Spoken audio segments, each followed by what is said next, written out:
नमस्कार दोस्तों, स्वागत है आपका हमारे YouTube चैनल जीके ट्रैकर पे। देखिए फ्रेंड्स, आज की क्लास में हम बात करेंगे जो हमारी एक सीरीज़ है जीके रिवीजन सीरीज़, जिसमें हम घटना चक्र को यहाँ पर कवर कर रहे थे और जीके के टॉपिक वाइज यहाँ पर एमसीक्यूज़ को, ऐसे एमसीक्यूज़ को जो आपसे अलग अलग पेपर में पूछे गए हैं, पूरी डिटेल के साथ, एक्स्ट्रा फैक्ट के साथ यहाँ पर कवर कर रहे हैं। हमने संविधान वाली क्लास को कंप्लीट कर लिया है। इसके अंतर्गत हिस्ट्री में अभी तक 18 क्लासेस हमने कवर कर ली हैं।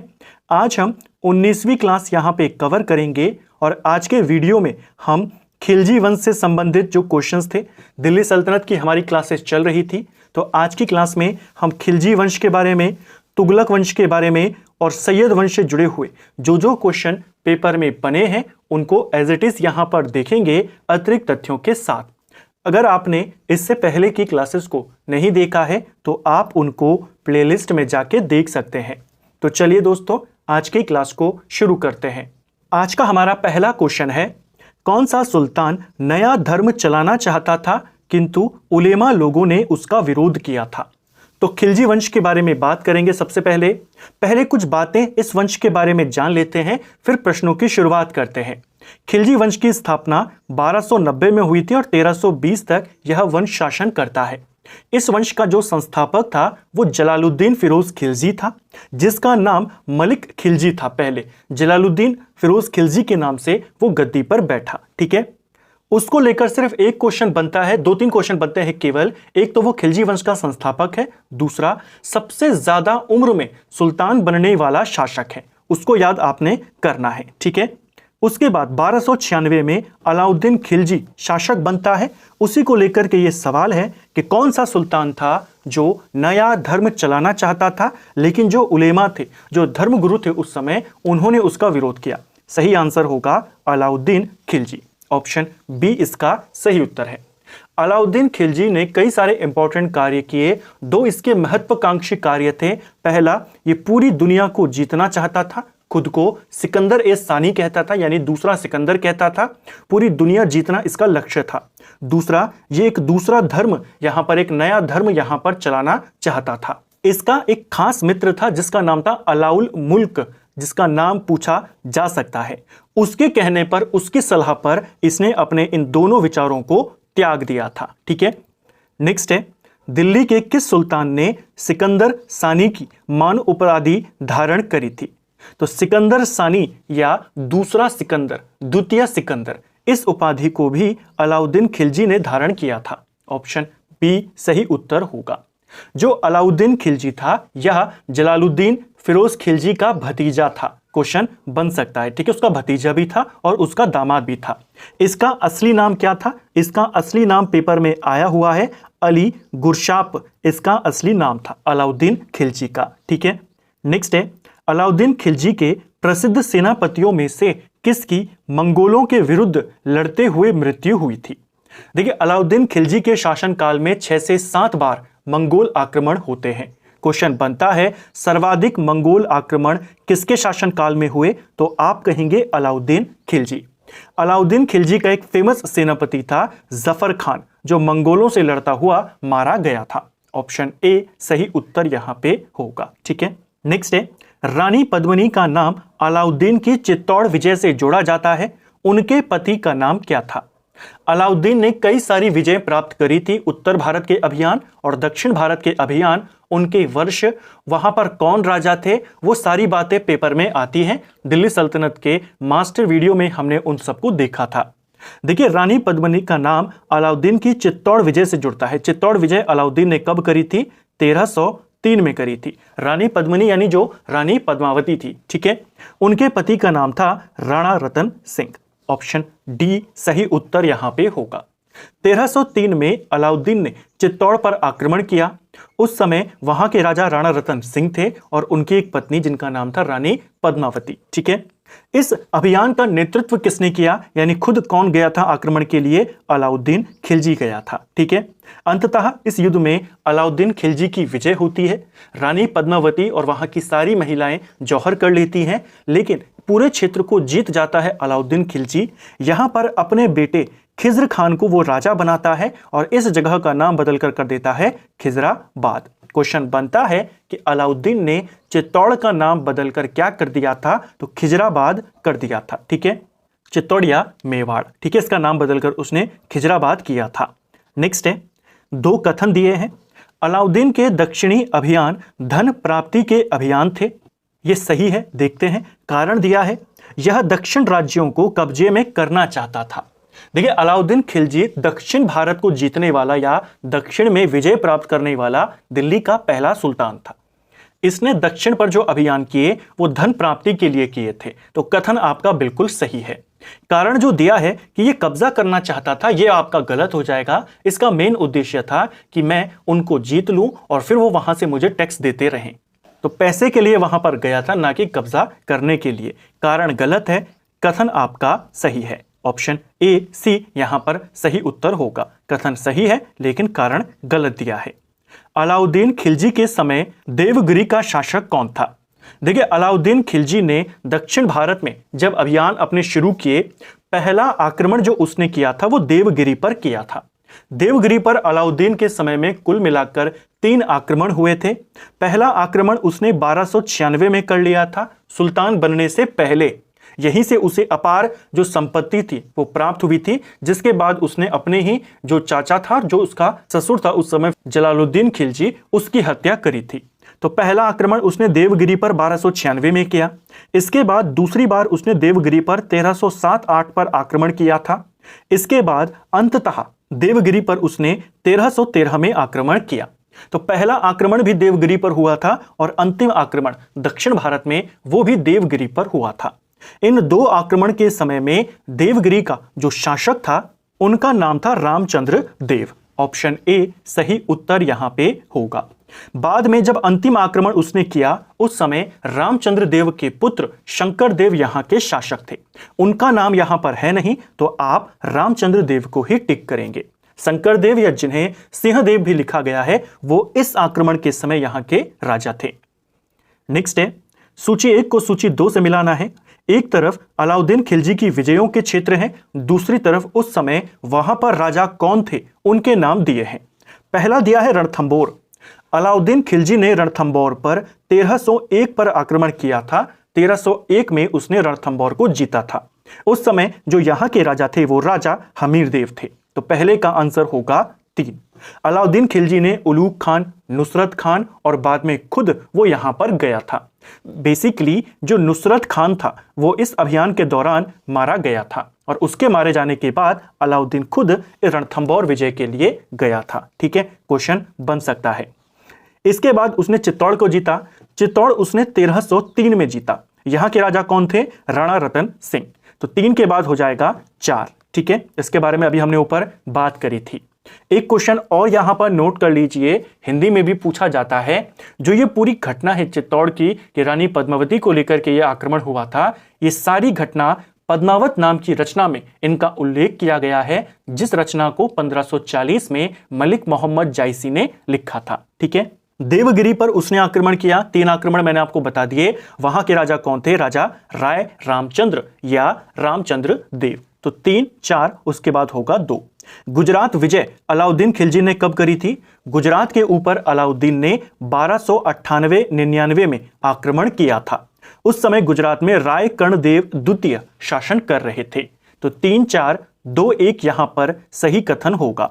मैंने आपको किस वर्ष में ये अभियान हुए वो भी यहां पर बताए। ठीक है, एक चीज ध्यान रखना, ये जो गुजरात अभियान है जो इसने 1298-99 में किया था, इसी गुजरात अभियान के दौरान मलिक कफूर को खरीदा गया था। क्वेश्चन बनता है कि मलिक कफूर को किस अभियान के दौरान खरीदा गया था? अलाउद्दीन खिलजी के शासनकाल में एक महत्वपूर्ण व्यक्ति था। इसी गुजरात अभियान के दौरान अलाउद्दीन का पहला आक्रमण देवगिरी पर हुआ था, लेकिन वो सुल्तान बनने से पहले। सुल्तान बनने के बाद जो उसने अपना पहला आक्रमण किया वो यही गुजरात आक्रमण था। यहीं से उसने जो नुसरत खान था उसने खरीदा था मलिक कफूर को, 1000 दिनार में उसे खरीदा था, इसीलिए मलिक कफूर को 1000 दिनारी भी कहा जाता है। बाद में जब अलाउद्दीन ने दक्षिण अभियान किए, दक्षिण को जीता, अलग अलग क्षेत्रों को जीता, तो अलाउद्दीन के दक्षिण विजय का श्रेय किसको जाता है? उसी मलिक कफूर को जाता है। ठीक है, नेक्स्ट है, किस सुल्तान के काल में खालिसा भूमि अधिक पैमाने पर विकसित हुई थी? देखिए, खालिसा भूमि यानी जिसके ऊपर राज्य का यानी डायरेक्ट सुल्तान का शासन होता था, डायरेक्ट जो सुल्तान के अधीन आती थी। तो किसके काल में खालिसा भूमि सबसे ज्यादा अधिक पैमाने पर विकसित हुई? यह हुई थी अलाउद्दीन खिलजी के शासन काल में। ऑप्शन बी सही उत्तर यहां पे होगा। देखिए, अलाउद्दीन खिलजी ने क्या किया, इससे पहले के जो सुल्तान थे वो जागीरें प्रदान करते थे, जिनको वो जागीरें मिली हैं उनका अधिकार होता था। तो इसने वो सारी जागीरें छीननी शुरू कर दी और उन भूमि को डायरेक्ट राज्य के यानी सुल्तान के अधिकार में ले आया। इसे ध्यान रखना, राज्य द्वारा दी गई संपत्ति या जो इनाम होती थी या जो पेंशन होता था उसको कहा जाता था मिल्क। तो उसको छीनना शुरू कर दिया और जो वक्फ की प्रॉपर्टी होती थी, वक्फ उस समय दिया जाता था यानी धर्म के लिए जो प्रॉपर्टी दी जाती थी उसको भी इसने छीनना शुरू कर दिया था। तो मिल्क और वक्फ दोनों की भूमियों को छीनना शुरू किया और खालिसा भूमि में उनको परिवर्तित कर दिया। इसके पीछे का कारण यह माना जाता है कि लोगों में पैसा जमा ना हो और लोगों में विद्रोह की भावना उत्पन्न ना हो, उसको कम करने के लिए इसने ऐसा किया था। ठीक है, क्योंकि अंततः इसने भी विद्रोह कब किया था? जब इसके पास अपार संपत्ति आई थी। नेक्स्ट है, किस सुल्तान के बारे में कहा जाता है कि उसने भूमि कर को उत्पादन के 50% तक कर दिया था? तो 50% तक यानी भूमि कर को 1/2 किसने कर दिया था? यह किया था अलाउद्दीन खिलजी ने। ऑप्शन बी सही उत्तर यहां पे होगा। ये पहला सुल्तान है अलाउद्दीन खिलजी जिसने भूमि की पैमाइश करवाई और वास्तविक आय पर राजस्व निश्चित किया। इससे पहले जो भी राजस्व लिया जाता था वो अनुमान पर लिया जाता था कि इस पर इतना हो जाएगा, आपने इतना टैक्स देना है। इसने प्रॉपर पैमाइश करवाई, प्रॉपर भूमि माप के लिए एक विभाग इसने स्थापित किया, दीवान ए मुस्तखराज उसको कहते थे। उसका काम ही था भूमि की माप करना। ठीक है, और फिर राजस्व को एकत्रित करना। भूमि की माप को इसके काल में क्या कहा गया? भूमि की माप को कहा गया मसाहत। इसको भी ध्यान रखना है, हमने मास्टर वीडियो में देखा था। भूमि को बिस्वा में मापने की जो प्रथा है वो इसी खिलजी के द्वारा शुरू करी गई। पहला सुल्तान है जैसा मैंने कहा जिसने भूमि की माप करवाई और भूमि की जो वास्तविक आय है उसके ऊपर इसने टैक्स लगाया। और टैक्स कितना लगाया? 1/2 यानी 50% इसने लगाया। ठीक है, नेक्स्ट है, सुल्तान जिसने बढ़ाकर भूराजस्व उपज का 50% कर दिया था वो कौन था? अब आप आसानी से बताएंगे, अलाउद्दीन खिलजी था। ठीक है, किस सुल्तान ने जमीन में फसल की नपाई का आधा राजस्व के रूप में दावा किया? क्वेश्चन वही है, बस थोड़ा सा घुमा दिया कि आपने भूमि की माप करवाई और जो वास्तविक आय है, जितना वहां पर होगा उत्पादन, वहां से जितनी इनकम होगी उस पर आधा टैक्स लगाया, आधा राजस्व के रूप में दावा किया। कौन था? अलाउद्दीन खिलजी। नेक्स्ट है, अलाउद्दीन खिलजी ने दिल्ली में मूल्य नियंत्रण लागू किया। यह कथन है, कारण दिया है वह दिल्ली में अपने राजभवन के निर्माण में लगे हुए कारीगरों को कम वेतन देना चाहता था। देखिए, कथन तो आपका सही है। दिल्ली सल्तनत के अंदर मूल्य नियंत्रण जो प्रणाली है, बाजार नियंत्रण प्रणाली, ये किसने शुरू करी थी? अलाउद्दीन खिलजी ने। लेकिन इसके पीछे का कारण क्या है वो आपको पूछा गया है। कई बार हमने इस चीज को देखा है और मास्टर वीडियो में भी मैंने आपको कहा, जब दिल्ली सल्तनत को हमने देखा, इसने बाजार नियंत्रण जो प्रणाली लागू करी थी वो सिर्फ इसलिए करी थी क्योंकि इसके पास दिल्ली सल्तनत की सबसे विशाल सेना थी। विशाल सेना इसने रखी हुई थी, सबको वेतन देना था। वेतन अगर ये सबको नॉर्मली देता तो फिर इसके पास उतना पैसा नहीं था। तो इसने चीजों के दाम निश्चित कर दिए जिससे सैनिकों को कम से कम वेतन भी अगर यह देता है तो जो जरूरत की चीजें हैं वो उनको आसानी से उपलब्ध हो सके। तो मुख्य तौर पर इसने बाजार नियंत्रण प्रणाली सेना के रखरखाव के लिए दिया था जिससे इसकी सेना एक मजबूत तरीके से रह सके, न कि कारीगरों को यह कम वेतन देना चाहता था। तो यह वाला कथन गलत है, कारण आपका गलत है, लेकिन कथन यहां पर बिल्कुल सही है। ऑप्शन सी सही उत्तर है। ठीक है, इसको एक विशाल सेना तैयार करनी थी, उसे बनाए रखना था सेना के लिए, सेना के उद्देश्य के लिए इसने ये ऐसा किया था। बाजार नियंत्रण नीति। इसकी बाजार नियंत्रण नीति के बारे में हमने कई बार बात करी है, कुछ बातों को यहां पर देख लेते हैं। पहला क्वेश्चन बनता है बाजार नियंत्रण नीति किसने शुरू करी थी दिल्ली सल्तनत में, तो आप अलाउद्दीन खिलजी का नाम लेंगे। दूसरा सवाल बनता है इसके बाजार नियंत्रण के बारे में विस्तृत जानकारी हमें कहां से मिलती है, तो एक व्यक्ति आया जिसका नाम है बर्नी। बर्नी की एक पुस्तक है जिसका नाम है तारीख ए फिरोज शाही, और उस फिरोज शाही पुस्तक में इसने विस्तृत विवरण दिया है अलाउद्दीन खिलजी की बाजार नियंत्रण नीति का। ठीक है, मुख्य उद्देश्य क्या था, जैसे मैंने आपको कहा, राजकोष पर अतिरिक्त बोझ डाले बिना सैनिकों की आवश्यकताओं को पूरा करना। ठीक है, बाजार नियंत्रण के लिए इसने कई सारे इंपॉर्टेंट अधिकारियों को नियुक्त किया, जिसमें प्रमुख होता था दीवान ए रियासत। क्वेश्चन बनेगा अलाउद्दीन के काल में दीवान ए रियासत कौन होता था, तो यह बाजार नियंत्रक होता था। ठीक है, बाजार नियंत्रण की पूरी व्यवस्था का संचालन यही दीवान ए रियासत करता था। ठीक है, एक पेपर में तो यह भी क्वेश्चन बना था कि अलाउद्दीन ने दीवान ए रियासत किसे नियुक्त किया था, तो मलिक याकूब को किया था। ठीक है, इसके अलावा इसने बाजार अधीक्षक यानी बाजार के दरोगा भी नियुक्त किए, उसको कहा जाता था शहना ए मंडी। क्वेश्चन बनेगा अलाउद्दीन के काल में शहना ए मंडी कौन होता था, बाजार अधीक्षक यानी बाजार का दरोगा। ठीक है, नेक्स्ट है निम्न में से किस सुल्तान ने बाजार सुधार लागू किए, तो अलाउद्दीन खिलजी। अब आप आसानी से बताएंगे क्योंकि हमने एक क्वेश्चन से कॉन्सेप्ट को समझ लिया। निम्न मुस्लिम बादशाहों में से किस एक ने मूल्य नियंत्रण पद्धति को पहली बार लागू किया था, तो किसने किया था, अलाउद्दीन खिलजी ने किया था। ठीक है, नेक्स्ट है बाजार कीमतों को नियंत्रित करने के अलाउद्दीन खिलजी के प्रयास ने क्या किया था, कृषि को उन्नत किया था, नहीं। सिर्फ सामंतों दरबारियों को फायदा पहुंचाया था, नहीं। बहुत सफलता प्राप्त करी थी, ये सही हो जाएगा। इस प्रोसेस ने, ये जो बाजार को नियंत्रित करने की प्रोसेस थी, इसकी वजह से लोगों ने काला बाजारी को बंद कर दिया था यहां पर, तो काफी ज्यादा इसको फायदा हुआ, इसकी सेना के रख रखाव के लिए इसको काफी मदद मिली। तो ऑप्शन सी इसका सही आंसर है। ऐसा क्वेश्चन भी पेपर में बना है।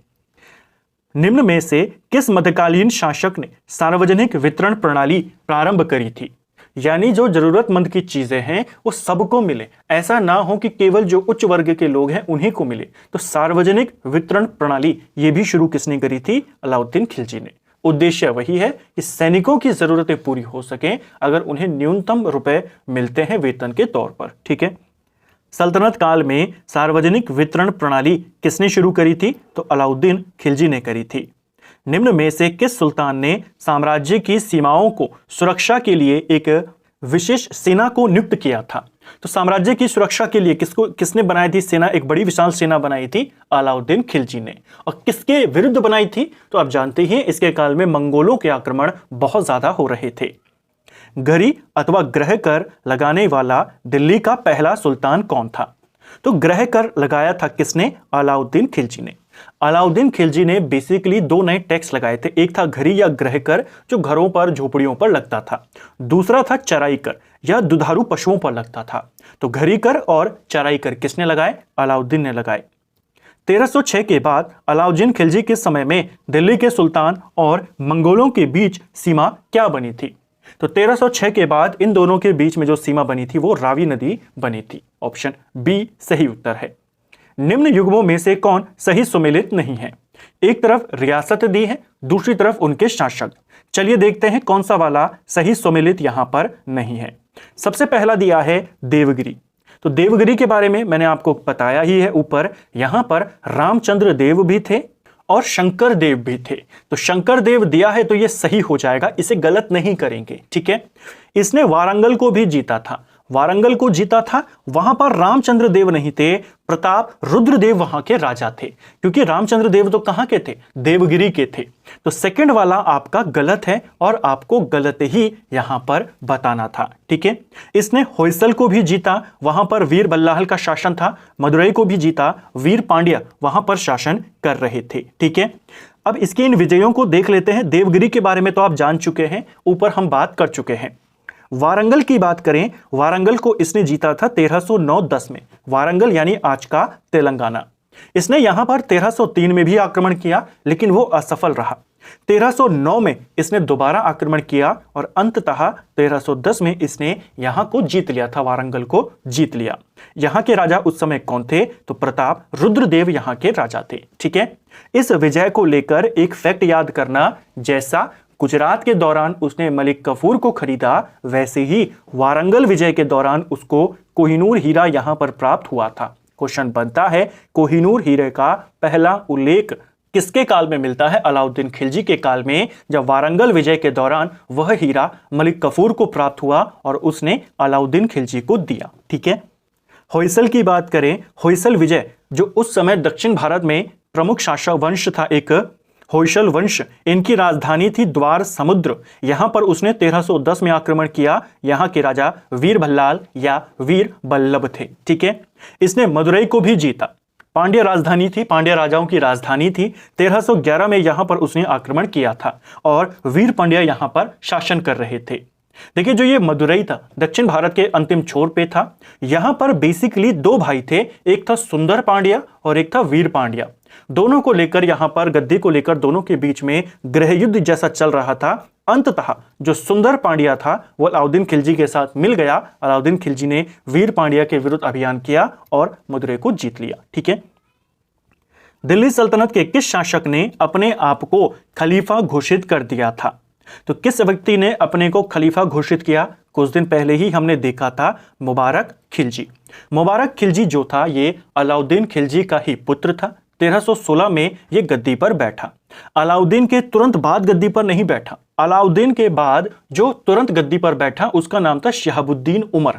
मलिक कफूर के योगदान से या उसके संरक्षण में शहाबुद्दीन उमर गद्दी पर बैठा और मुबारक खिलजी जो था इसको मलिक कफूर ने जेल में बंद कर दिया।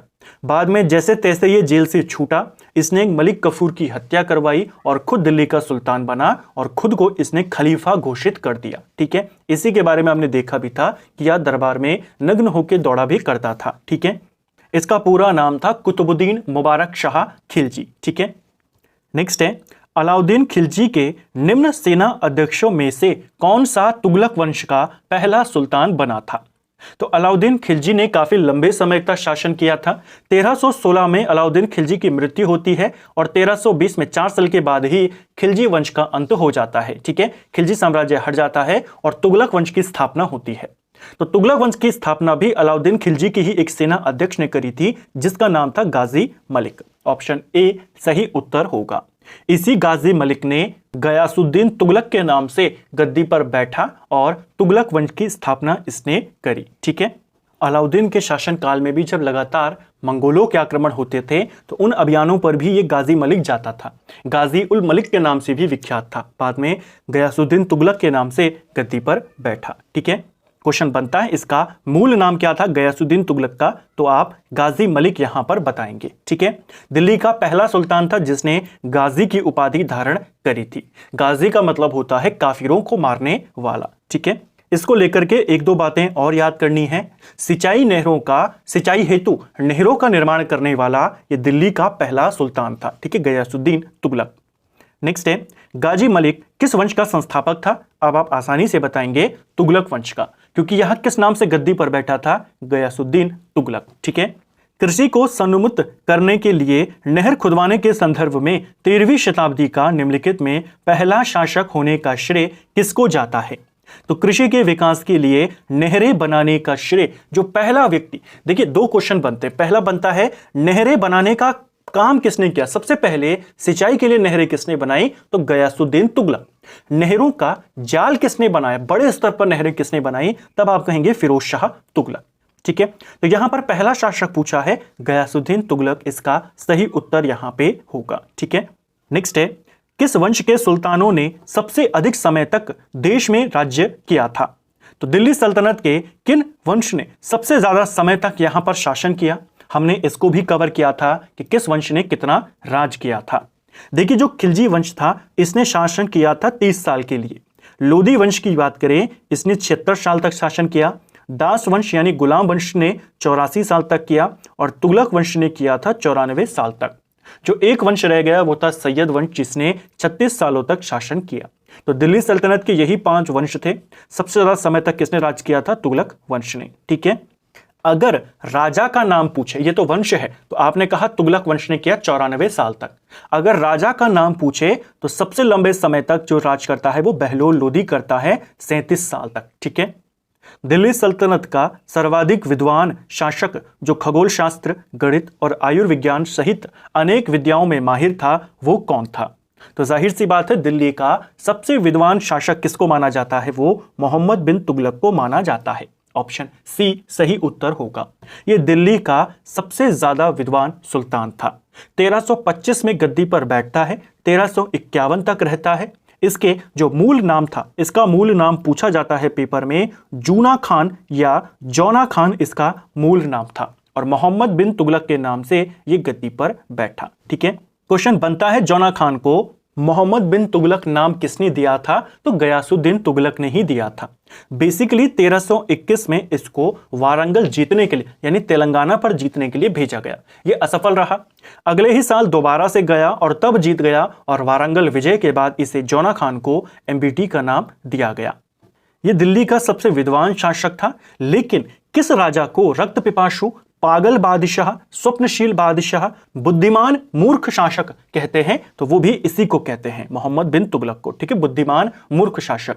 नेक्स्ट है, दिल्ली के किस सुल्तान ने एक पृथक कृषि विभाग की स्थापना करी और फसल चक्र की योजना बनाई थी? तो देखिए, एक अलग कृषि विभाग किसने बनाया था? यह बनाया था मोहम्मद बिन तुगलक ने। देखिए, मोहम्मद बिन तुगलक ने क्या किया, जो दोआब क्षेत्र था, गंगा यमुना का दोआब क्षेत्र था, जहां पर ये दोनों आपस में मिलती है, उनके बीच का इलाका, वहां पर जल यानी सिंचाई की अच्छी व्यवस्था होती है। तो इसने क्या किया, इसने टैक्स बढ़ा दिया कि जो दोआब के लोग हैं वो ज्यादा टैक्स देंगे। इसने भी बेसिकली दोआब के क्षेत्र में 50% कर दिया, जैसे अलाउद्दीन ने किया था। क्वेश्चन बनेगा, अलाउद्दीन के अलावा किसने किया? तो आप इसका नाम बताएंगे। इसने दोआब क्षेत्र में तो कर दिया, उसी साल अकाल पड़ गया और उस क्षेत्र में जो जनता थी वो इतना बड़ा हुआ टैक्स नहीं दे पाई, जिससे इसकी जो योजना थी कि दोआब क्षेत्र में सिंचाई अच्छी होती है तो वहां से ज्यादा पैसा मिल जाएगा, वहां से कुछ नहीं मिला, योजना फेल हो गई। अंततः इसने एक अलग कृषि विभाग की स्थापना करी, जिसको बोला गया अमीर ए कोही। तो क्वेश्चन बनता है, अमीर ए कोही क्या है? तो कृषि विभाग है। कृषि के योगदान के लिए, कृषि को बढ़ावा देने के लिए बनाया गया था एमबीटी के द्वारा। मोहम्मद बिन तुगलक अपनी राजधानी दिल्ली से ले गया था।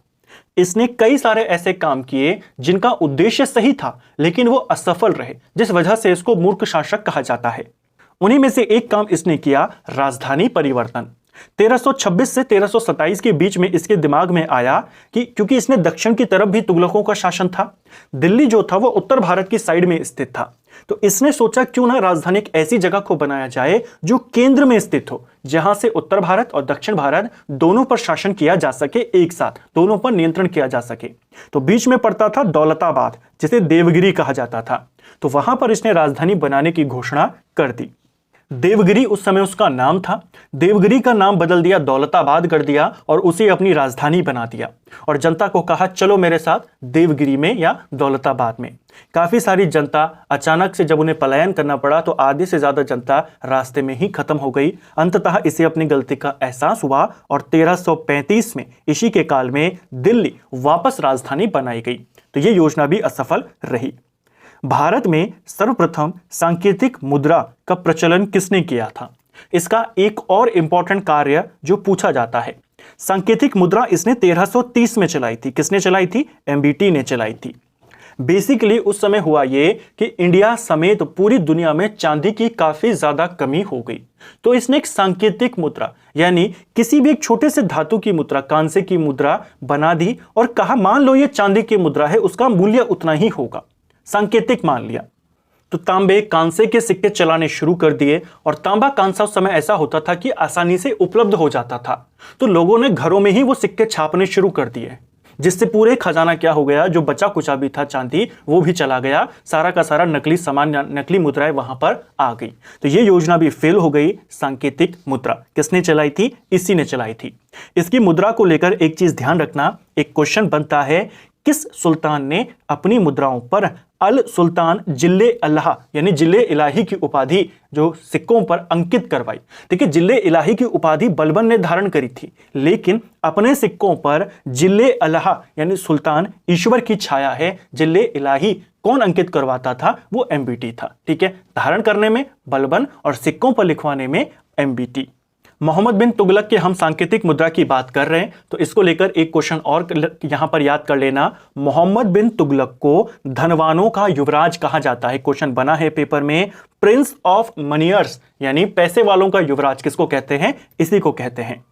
निम्न में से कौन पहला सुल्तान था जिसने भारत में सांकेतिक मुद्रा का प्रचलन किया? तो वो कौन था? वो मोहम्मद बिन तुगलक था। ठीक है, उद्देश्य इसका भी वहां पर सही था कि चांदी की कमी है तो हम चांदी को बचाएंगे और सांकेतिक मुद्रा को चलाएंगे कि मुद्रा होगी कांसे की, लेकिन माना जाएगा कि चांदी की है, मूल्य वही होगा। लेकिन उस पर यह नियंत्रण नहीं रख सका, कोई विशेष छाप नहीं रख सका जिससे पहचान की जा सके। लोगों ने घरों में ही मुद्राएं छापनी शुरू कर दी। नेक्स्ट है, मोहम्मद बिन तुगलक ने एक स्वर्ण सिक्का जारी किया जो इब्न बतूता द्वारा दिनार कहलाया। क्या कथन सही है? यह आपका बिल्कुल सही है। दूसरा, मोहम्मद बिन तुगलक पश्चिम एशियाई तथा उत्तरी अफ्रीकी देशों के साथ व्यापार में अभिवृद्धि के लिए स्वर्ण सिक्कों की टोकन मुद्रा जारी करना चाहता था। यह आपका गलत हो जाएगा।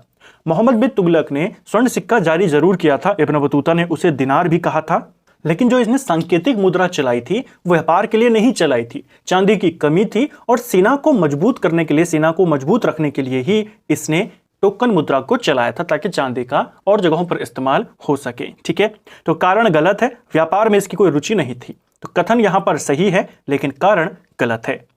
अगला, निम्न पर विचार करें। मोहम्मद तुगलक की प्रतीक मुद्रा योजना असफल रही। यह आपका बिल्कुल सही है। जो सांकेतिक मुद्रा इसने चलाई वो फेल रही। कारण, मोहम्मद तुगलक का मुद्रा निर्गमन पर उचित नियंत्रण नहीं था। यह भी बिल्कुल सही है। फेल इसलिए रही, उद्देश्य बिल्कुल सही था, योजना भी सही थी, इंप्लीमेंट गलत था। कंट्रोल नहीं रख पाया उसके उत्पादन पर, या उस पर कंट्रोल नहीं कर पाया कि कौन सी मुद्रा कैसी होगी। ठीक है, तो यहां पर आपका कथन और कारण सही है, और कारण कथन की सही व्याख्या है।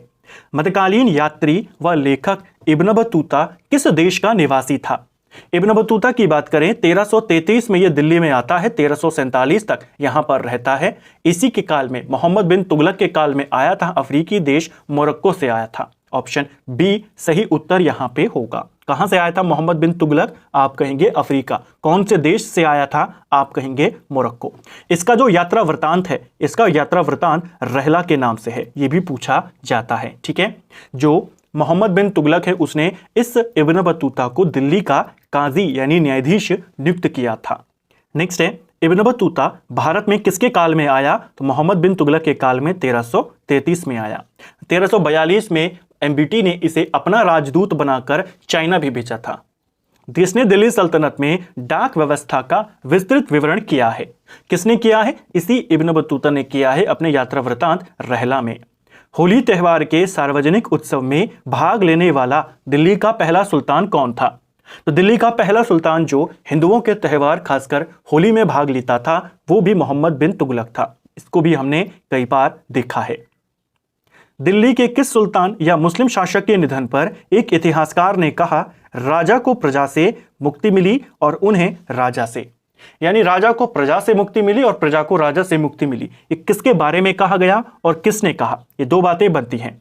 ये कहा था बदायूनी ने मोहम्मद बिन तुगलक के काल में, या इसके निधन पर कहा था। तो ऑप्शन बी इसका सही उत्तर होगा। मोहम्मद बिन तुगलक की मृत्यु पर ही बदायूनी ने लिखा था कि राजा को उसकी प्रजा से और प्रजा को अपने राजा से अंततः मुक्ति मिल गई। क्वेश्चन बनता है, मोहम्मद बिन तुगलक की मृत्यु किस अभियान के दौरान हुई? सिंध अभियान के दौरान ये मारा गया था, या इसकी मृत्यु होती है। ठीक है, जब ये सुल्तान था 1351 के आसपास, गुजरात में तागी नाम का एक व्यक्ति था, उसने विद्रोह कर दिया था। शायद इतना डीप में ना जाए, लेकिन आपको अभियान याद रहेगा किस अभियान में ये मारा गया या मरा था। ठीक है, युद्ध में नहीं मरा था, बीमार पड़ने की वजह से इसकी मृत्यु हुई थी। तो तागी ने गुजरात के अंदर विद्रोह कर दिया। जो दिल्ली का सुल्तान था मोहम्मद बिन तुगलक, वो गुजरात गया विद्रोह को दबाने के लिए, विद्रोह को दबा दिया। लेकिन ये जो तागी था ये सिंध की ओर भाग गया। तुगलक सिंध की ओर फिर चल पड़ा। रास्ते में 1351 में इसको बीमारी हुई, बीमार पड़ा और थट्टा नामक जगह पर इसकी मृत्यु हो गई। और उसके बाद लिखा गया कि अंततः राजा को प्रजा से और प्रजा को राजा से मुक्ति मिली। इतिहासकार बदायूनी ने किसकी मृत्यु पर कहा सुल्तान को अपनी प्रजा से और प्रजा को सुल्तान से मुक्ति मिली? ये कहा था एमबीटी के लिए, ऑप्शन डी। निम्न में से किस सुल्तान ने बेरोजगारों को रोजगार दिलवाया था? तो बेरोजगारों को रोजगार दिलवाना, उनके लिए रोजगार कार्यालय खोलने, ये सारे काम किए थे फिरोज तुगलक ने, ऑप्शन सी सही उत्तर यहां पे होगा। ठीक है, इसने कई सारे काम किए जो लोगों की अच्छाई के लिए थे। रोजगार दफ्तर आदि इसने खोले जिसमें योग्यता के अनुसार लोगों को जॉब दी जाती थी। बेरोजगारी के सहायतार्थ दिल्ली के निम्नलिखित सुल्तानों में से किसने रोजगार कार्यालय स्थापित किए थे? तो फिरोज शाह तुगलक। ठीक है, दिल्ली का सुल्तान जो दान दक्षिणा के बारे में काफी ध्यान रखता था और इसके लिए उसने एक विभाग दीवान ए खैरात स्थापित किया था। तो दीवान ए खैरात किसने बनाया था? ये फिरोज तुगलक ने बनाया था। ठीक है, निम्न में से किस सुल्तान के दरबार में सबसे अधिक गुलाम थे? तो सबसे ज्यादा गुलाम ये थे फिरोज तुगलक के काल में, ऑप्शन डी। ठीक है, कहा जाता है इसके काल में जो गुलाम थे, इसके दास होते थे, उनकी संख्या 1,80,000 से ज्यादा थी, जिनका ये काफी ज्यादा ध्यान भी रखता था और उनके लिए एक अलग विभाग भी इसने बनाया था, दीवान ए बंदगान। तो क्वेश्चन बनता है दीवान ए बंदगान कैसा विभाग था? तो यह एक दास विभाग था, दासों की देखभाल के लिए बनाया गया था। मध्यकालीन भारतीय राजाओं के संदर्भ में कौन सा कथन सही है? 4 कथन दिए हैं, चलिए देखते हैं। पहला, अलाउद्दीन खिलजी ने पहले एक अलग आरिज विभाग स्थापित किया था। आरिज यानी अर्ज विभाग, दीवाने आरिज या दीवाने अर्ज, यह एक सैन्य विभाग था जिसे बलबन ने बनाया था। पहला गलत है। बलबन ने अपनी सेना के घोड़ों को दागने की पद्धति शुरू करी, यह भी गलत हो जाएगा। घोड़ों को दागने और सैनिकों का हुलिया लिखने की प्रथा को अलाउद्दीन ने शुरू किया था, न कि बलबन ने। दूसरा भी गलत है। मोहम्मद बिन तुगलक के बाद दिल्ली की गद्दी पर उसका चाचा बैठा, यह भी गलत हो जाएगा।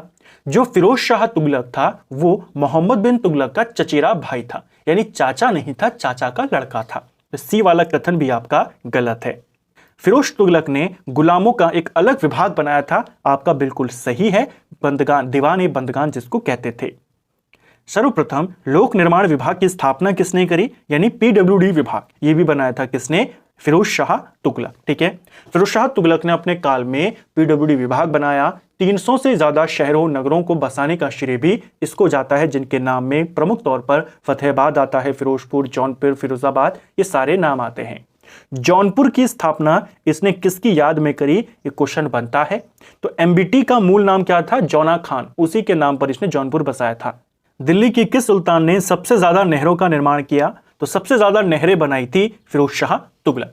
सबसे पहले बनाई थी गयासुद्दीन तुगलक ने, सबसे ज्यादा बनाई फिरोज शाह तुगलक ने। ठीक है, हक ए शर्ब अथवा सिंचाई कर लगाने वाला दिल्ली का पहला सुल्तान कौन था?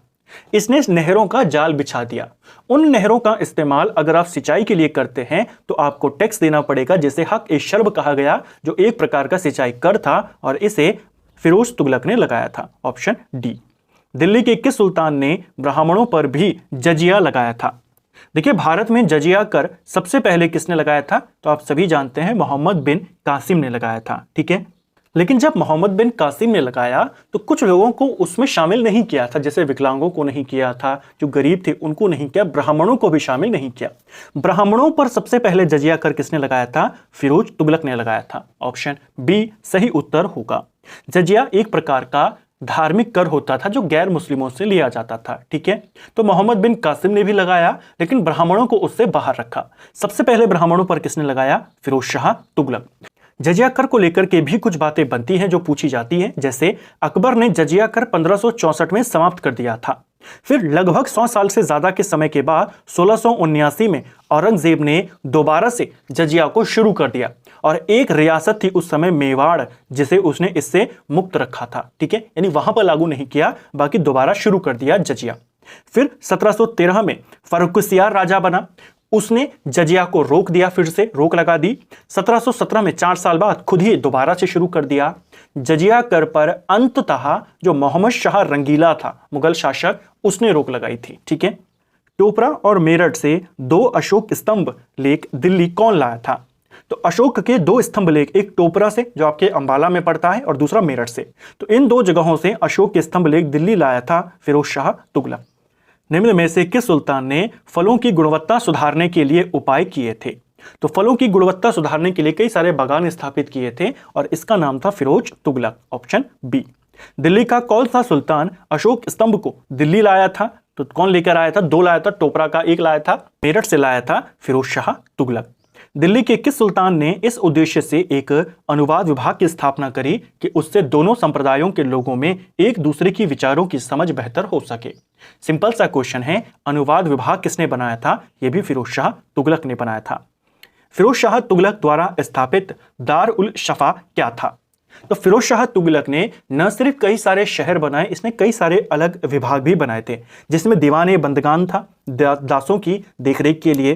दीवान ए इस्तिहाक इसने बनाया था। क्वेश्चन बनता है दीवान ए इस्तिहाक किसने बनाया? इसी ने। यह एक पेंशन विभाग था, ठीक है। इसने दीवान ए खैरात बनाया, जो असहाय लोग थे उनकी मदद के लिए। इसने दारुल सफा भी बनाया, जिसे एक खैराती अस्पताल कहा गया, ऑप्शन बी। दिल्ली सुल्तान सल्तनत के तुगलक वंश का अंतिम शासक निम्न में से कौन था? तो सल्तनत में जो तुगलक वंश है, इसका अंतिम राजा कौन था? इसका अंतिम राजा था नसरुद्दीन महमूद, ऑप्शन सी सही उत्तर होगा। 1394 से लेकर 1414 तक इस शासन करता है, ठीक है।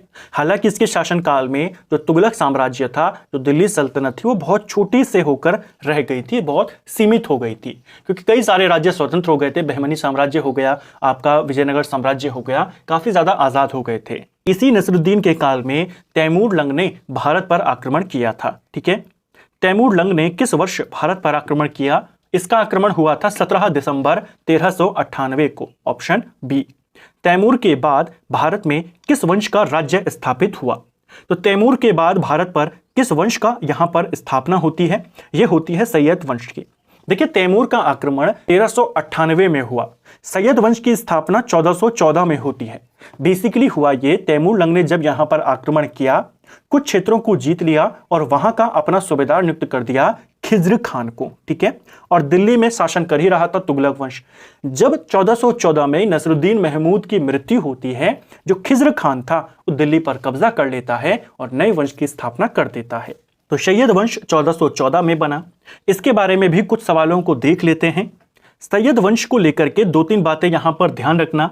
सल्तनत काल में शासन करने वाला एकमात्र शिया वंश कौन था? शिया मुस्लिम वंश कौन था? वो सैयद वंश था, ठीक है। दूसरा, सैयद वंश स्वयं को पैगंबर मोहम्मद का वंशज मानते थे। क्वेश्चन बनेगा कौन सा वंश मानता था खुद को? तो यही वंश मानता था। जो इस सैयद वंश था, इस वंश का संस्थापक खिज्र खान था। इसने कभी भी सुल्तान की उपाधि धारण नहीं करी, इसने रयात ए आला की उपाधि को धारण किया था, ठीक है। एक और चीज ध्यान रखना, खिज्र खान ने अपने कोई सिक्के जारी नहीं किए, अपने सिक्कों पर तुगलक सुल्तानों का ही नाम ये अंकित करवाता था, ठीक है। और तैमूर लंग ने इसे यहाँ का सूबेदार बनाया था, तो तैमूर का जो बेटा था शाहरुख, उसको ये टैक्स देता था। इसके बाद राजा बनता है मुबारक शाह, 1421 से 1434 तक रहता है। सैयद वंश का पहला व्यक्ति जिसने खुद को सुल्तान घोषित किया वो मुबारक शाह था, ठीक है। अपने नाम के सिक्के भी इसने चलाए। यमुना नदी के तट पर मुबारकाबाद की स्थापना भी करी, एक शहर की। एक फेमस किताब है तारीख ए मुबारक शाही, वो इसी मुबारक शाह पर है जो सैयद वंश का है, और उस किताब को लिखा है यहिया बिन अहमद सरहिंदी ने, ठीक है। सैयद वंश का जो अंतिम शासक था वो अलाउद्दीन आलम शाह था, उसको भी ध्यान रखना। नेक्स्ट है, निम्न को इनके कालक्रम अनुसार क्रमबद्ध कीजिए। तो 4 राजाओं के नाम दिए हैं, इनके क्रम के अनुसार आपने लगाना है कौन कब राजा बना। ऐसे राजाओं के नाम दिए हैं एक को छोड़कर जो ज्यादा पॉपुलर नहीं थे। जैसे रुकनुद्दीन फिरोज की बात करें, ये इल्तुतमिश के बाद राजा बना था 1236 में। मुबारक खान की बात करें तो मुबारक खान खिलजी या मुबारक शाह खिलजी इसको कहा जाता है, जो अलाउद्दीन के बाद गद्दी पर बैठा था, लेकिन तुरंत नहीं बैठा, लेकिन उसके बाद प्रमुख यही था। 1316 में ये गद्दी पर बैठा। फिरोज शाह तुगलक एक प्रमुख राजा है, 1351 में बैठा। आलम शाह सैयद वंश का अंतिम राजा है, 1445 में गद्दी पर बैठा, ठीक है, इसको ध्यान रखेंगे। तो पहले बैठा है रुकनुद्दीन फिरोज, फिर बैठा है मुबारक खान, फिरोज शाह तुगलक, फिर आलम शाह। 1, 2, 3, 4 सही उत्तर यहां पे होगा, ऑप्शन सी सही आंसर होगा, इसको भी ध्यान रखेंगे। तो फ्रेंड्स, ये था हमारा आज का वीडियो जिसमें हमने दिल्ली सल्तनत के तुगलक वंश की बात करी, खिलजी वंश की बात करी, और एक ही क्वेश्चन देखा सैयद वंश का, लेकिन उसमें हमने उसके संस्थापक की बात करी और जो उसका प्रमुख राजा था मुबारक शाह, उसके बारे में बात करी और उसके अंतिम राजा का नाम भी देखा। तो आज हमने 3 वंशों को यहां पर क्लियर किया। अगले क्लास में लोधी वंश और दिल्ली के प्रशासन के एमसीक्यूज जो पेपर में आए हैं उनको यहां पर कवर करेंगे। उम्मीद करता हूं आपको आज का वीडियो पसंद आया होगा। अगर आपको ये वीडियो पसंद आए हैं तो वीडियो को लाइक करें, चैनल पर नए हैं तो सब्सक्राइब करें, अपने दोस्तों के साथ शेयर करें। वीडियो आपको कैसा लगा कमेंट बॉक्स में हमें जरूर बताएं। Thank you friends.